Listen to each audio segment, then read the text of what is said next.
السلام علیکم ورحمۃ اللہ وبرکاتہ۔ امید ہے کہ تمام ساتھی خیر و عافیت سے ہوں گے اور دعا ہے کہ اللہ رب العزت آپ تمام دوستوں کو یوں ہی خوشحال رکھے، آمین۔ میرے دوستو، آج کل سوشل میڈیا پر ایک بات بہت زوروں سے پھیل رہی ہے کہ محرم الحرام کی پہلی تاریخ کو 113 مرتبہ بسم اللہ الرحمن الرحیم لکھ کر اپنے پاس رکھنے سے انسان ہر وقت مصیبت و بلا سے محفوظ رہتا ہے، اور اس بات کا حوالہ جواہر الفقہ میں ملتا ہے۔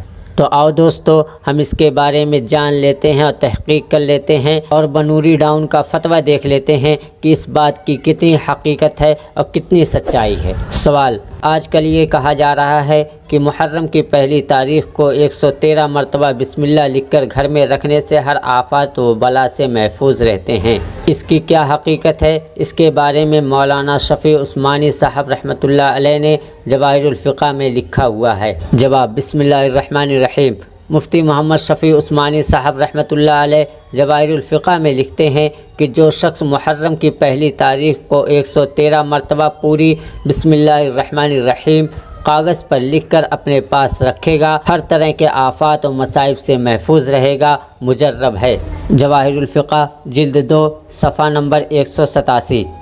یہ بزرگوں کے تجربات میں سے ہے، سنت یا لازم سمجھے بغیر اس پر عمل کرنے میں کوئی حرج نہیں ہے، فقط واللہ عالم۔